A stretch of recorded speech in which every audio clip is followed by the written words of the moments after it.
સૌનું ઓપ્શન સ્ટ્રીટમાં હું યોમિક આપની સાથે આપણે આજે વાત કરીશું કે હવે જે રીતે આજે એક્શન જોવા મળી છે સેન્સેક્સની એક્સપાયરી છે તો સેન્સેક્સની એક્સપાયરીમાં આજે ક્યાં ચાલ રમવી એ આપણે વાત કરવાની છે તો આવો આપણી સાથે ખાસ એક્સપર્ટ એસઆર ઇક્વિસર્ચથી શ્યામ રેલવાણી આપણી સાથે જોડાયા છે શ્યામ સર સૌથી પહેલાં તો ગુડ મોર્નિંગ જણાવો કે માર્કેટમાં જે રીતે આજે હાલચાલ જોવા મળી રહી છે અને આજે જે રીતે તમે જુઓ તો સેન્સેક્સની એક્સપાયરી છે મજબૂત સાથે ઓપનિંગ થયું પરંતુ હાલ થોડુંક હવે કન્સોલિડેટ જોવા મળી રહ્યું છે માર્કેટ તો સેન્સેક્સમાં કઈ રીતે આગળ વ્યૂ જોઈ રહ્યા છો અને શું સ્ટ્રેટેજી તમે લઈને આવ્યા છો sir? Good morning Yogikji, good morning આપણા બધા વ્યુઅર્સને પણ. સેન્સેક્સની વાત કરીએ તો છેલ્લા લગભગ આપણે જોઈશું તો 4 થી 5 દિવસનું કન્સોલિડેશનનું આજે ઉપરની રેન્જ તરફ જે છે આપણે ઓપન થયા હતા. ઉપરની તરફ ઓપનિંગ આપણે 75,900 ની આસપાસ બતાવી, ત્યાંથી છે થોડું ઘણું પ્રોફિટ બુકિંગ આવી રહ્યું છે. પણ કન્સોલિડેશનનો નીચેનો જે બેન્ડ છે આપણે 75,400-500 ની આસપાસ ઇન્ટ્રાડેમાં સપોર્ટ મળતો હોય એ રીતનું પણ અત્યારે ચાર્ટ ઉપર પ્લોટ થઈ રહ્યું છે. એટલે જ્યારથી આપણે ઓપન થયા ત્યારથી હમણાં તો એક રેન્જમાં ટ્રેડ કરી રહ્યા છે. જે રીતે આપણે એક્સપાયરી હોય છે જનરલી એક મૂવ જોતા હોઈએ છીએ, કાં તો સવારમાં આપણને એક વોલેટાઇલ મૂવ મળતી હોય છે, કાં તો પછી બપોર પછી એક વોલેટાલિટી વાળી મૂવ મળતી હોય છે. તો આજનું ફર્સ્ટ હાફ જે છે અત્યારે થોડું સાઇડવેઝ બિહેવિયર બતાવી રહ્યું છે, પણ સેકન્ડ હાફમાં લાગે છે કે એક વોલેટાઇલ સેશન આપણે જોવા મળશે. સેન્સેક્સમાં અગર આપણે પીસીઆર ની વાત કરીએ તો 0.86 ઉપર છે, એટલે બહુ અત્યારે ઓવરબોટ પણ નથી અને ઓવરસોલ્ડ પણ નથી.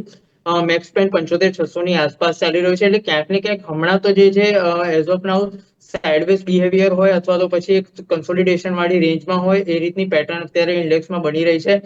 પણ નો ડાઉટ ઉપલા લેવલ નીચેના તરફથી જે છે ગઈકાલના ક્લોઝિંગ પાસે અગર આપણે આવીએ છીએ 75,300 75,400 વાળી રેન્જમાં, તો ત્યાંથી એક બાઇંગ વાળી મૂવ આપણને ફરીથી જે છે જોવા મળશે. એટલે કોઈ પણ ઇન્ટ્રાડેમાં ડીપ મળે છે તો ત્યાંથી જે છે આપણે બાયરનો જે અપ્રોચ રાખીશું. અને ઓપ્શનની વાત કરીએ તો 75,300 75,400 ની વચ્ચે આપણે ઇન્ડેક્સ આવે છે, તો અત્યારે 75,300 75,400 વાળો કોલ ઓપ્શન 280 ની આસપાસ ચાલે છે. 75,400 વાળો જો કદાચ ઇન્ડેક્સ 100-150 પોઈન્ટ કરેક્ટ થાય છે અને આ ઓપ્શન આપણે 100-125 ની રેન્જમાં મળે છે, તો એક નાના સ્ટોપ લોસ સાથે એક રિવર્સલનો પ્લે કરી શકીએ છીએ. ઉપરની તરફ જે છે આજની એક્સપાયરી ક્યાંક ને ક્યાંક 75,600 75,700 વાળા ઝોનની આસપાસ જ થતી દેખાય છે. એટલે એક ડીપ મળે તો 300-400 પોઈન્ટની અપસાઇડ માટે આપણે નીચેની તરફથી બાય ઓન ડીપ વાળો એપ્રોચ રાખીને ચાલી શકીએ.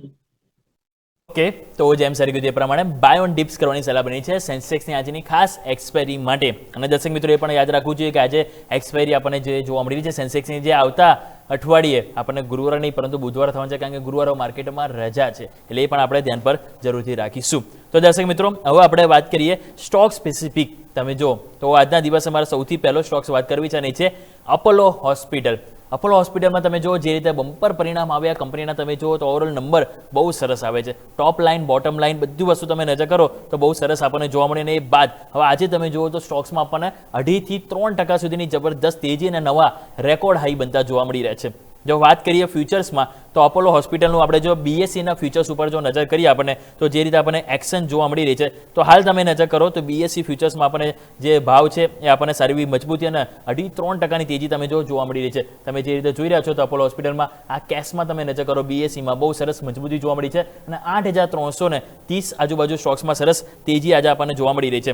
તો આગળ આપણે જોઈએ કે જે રીતે હવે હાલ તેજી જોવા મળી છે આગળ શું આપણે પોઝિશન બનાવી, તો શ્યામસે જણાવ્યું કે હવે અપોલો હોસ્પિટલમાં ફ્યુચર ઓપ્શનમાં આજે બહુ સરસ એક્શન જોવા મળે છે, કારણ કે પરિણામ બહુ સરસ આવે છે. તો અહીંયા કોઈ ખાસ સ્ટ્રેટેજી તમે ધ્યાન પર રાખી રહ્યા છો સર?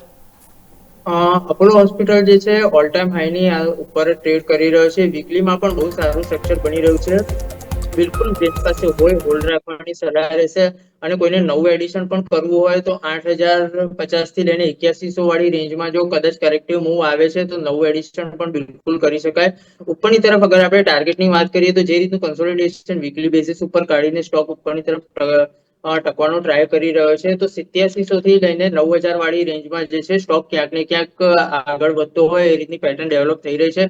કોઈની પાસે હોય ડેફિનેટલી હોલ્ડ રાખવાની સલાહ રહેશે. નવું એડિશન 8,050 થી લઈને 8100 વાળી રેન્જમાં કરી શકાય. અને નીચેની તરફ સ્ટોપલોસ વાળું લેવલ કોઈને ધ્યાન રાખવું હોય તો 7800 થી 7840 વાળો બેન્ડ એવો છે સ્ટોક માટે સારા સપોર્ટ તરીકે હવે બિહેવ કરશે. ઓકે, તો આ રીતે એક વ્યૂ બંધો જોવા મળી રહ્યો છે અપોલો હોસ્પિટલ, કે જેમાં એક સરસ આપણને સરે લેવલ મેન્શન કરી અને આપણે ધ્યાન પર રાખીશું. ફર્ધર એક્શન માટે. નેક્સ્ટ વાત કરીએ તો અદાણી એન્ટરપ્રાઇઝ તમે જો અહીંયા પણ એવરી ડે તમે જો સરસ તેજીનું મૂડ જોવા મળ્યું છે. આજે પણ તમે જો તો અદાણી એન્ટરપ્રાઇઝ BSE ઉપર તમે નજર કરો તો આપણને 2% તેજી આપણને જોવા મળી છે. 2750 ને પાર તમે જો આપણને કેશમાં ભાવ જોવા મળે છે. તમે જેમ ચાર્ટ પેટર્ન પણ તમે જોઈ રહ્યા છો, એપ્રિલ મહિનાથી તમે નજર કરો તો સ્ટોક્સમાં તેજી આપણને જોવા મળી રહી છે. અને તમે જુઓ તો સરસ આપણે 2000 રૂપિયા આજુબાજુ હતો BSE ભાવ તમે જો, અને તમે જો ત્યાંથી સ્ટોક્સમાં 1800 થી તમે જો 2800 તરફની પહેલ આપણને 1 થી 1.5 મહિનામાં સ્ટોક્સે બતાવી છે. તો સર આજે તમે જો 3-4 દિવસ કન્સોલિડેશન બાદ આજે ફરીથી તેજીની પહેલ આપણને અદાણી એન્ટરપ્રાઇઝમાં જોવા મળી છે. તો અહીંયા કોઈ ખાસ સ્ટ્રેટેજી તમે ધ્યાન પર રાખી રહ્યા છો ઓપ્શન યા પછી ફ્યુચર સાઇડ છે?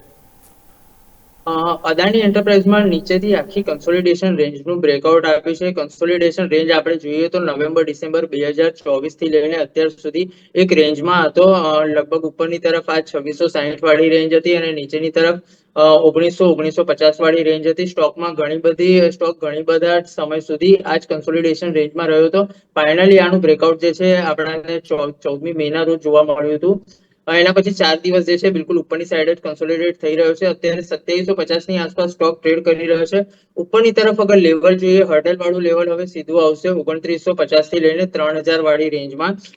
તો કોઈની પાસે હોય ડેફિનેટલી હોલ્ડ રાખવાની સલાહ રહેશે. 2950 થી લઈને 3100 વાળી રેન્જ છે જે પ્રોફિટ બુકિંગ વાળા એરિયા તરીકે જોઈ શકાય. ત્યાં સુધી આને બિલકુલ હોલ્ડ રાખવાની સલાહ રહેશે. નીચેની તરફ જે છે 2650 વાળું જે બ્રેકઆઉટનું લેવલ છે અને 3 દિવસ પહેલાનો જે લો છે એ પણ એ લેવલની આસપાસ છે, 2646 ની આસપાસ.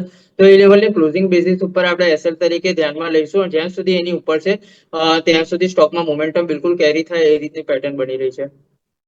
ઓકે, તો આ રીતે એક વ્યૂ બનતો જોવા મળે છે જેને આપણે ધ્યાન પર રાખીશું. હજી બીજો એક સ્ટોક સર મારે વાત કરવી છે, ઇન્ટરગ્લોબ એવિએશન સર વાત કરી લઈએ. ઇન્ડિગો પણ તમે જો આજે બહુ સરસ મજબૂતી જોવા મળે છે, 3.5% તેજી છે. BSE ઉપર નજર કરીએ તો 4400 રૂપિયા આજુબાજુ અહીંયા આપણને કારોબાર જોવા મળે છે. ફાઇનલી તમે જો તો 10 ડેમાં ઉપર પણ સ્ટોક્સ જવાના પ્રયત્ન જોવા મળી રહ્યા છે. અહીંયા શું સ્ટ્રેટેજી સર તમે જોઈ રહ્યા છો ઇન્ડિગો ઉપર સર? BSE ના ચાર્ટ પર જોઈશું તો ક્લિયર કટ જે છે સ્ટોક 30 એપ્રિલ પછી એક લેવલ છે 4150-4170 વાળો બેન્ડ એને કન્ટિન્યુઅસ હોલ્ડ રાખવાનો ટ્રાય કરી રહ્યો છે.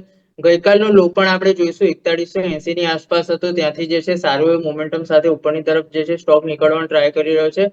પણ ટેકનિકલ બેઝિસ ઉપર એક ટ્રેન્ડ લાઇનનું હર્ડલ જે છે સ્ટોક ફેસ કરી શકે છે. એ હર્ડલ સ્ટોકને 4500-4540 વાળા ઝોનમાં મળતું હોય એ રીતનું ટ્રેન્ડ લાઇન પ્લોટ થઈ રહી છે. એક વખત સ્ટોક એની ઉપર નીકળી જશે 4550 ની ઉપર તો સ્ટોક જે છે નવી તેજી માટે તૈયાર થઈ જશે. 4800 થી લઈને 5000 વાળા ઝોન માટે સ્ટોક તૈયાર થશે. કોઈની પાસે હોય ડેફિનેટલી હોલ્ડ રાખવાની સલાહ રહેશે, કેમ કે નીચેની તરફ જે છે કન્સોલિડેશન બહુ સારું બની ગયું છે. 4150 થી 4180 વાળું બેન્ડ છે સપોર્ટના એરિયા તરીકે કામ કરશે. ઉપર 4500 નું બ્રેકઆઉટ એક વખત આવી જશે તો 4800 થી 5000 વાળા એરિયા સુધી પણ સ્ટોક એપ્રોચ કરી શકે છે.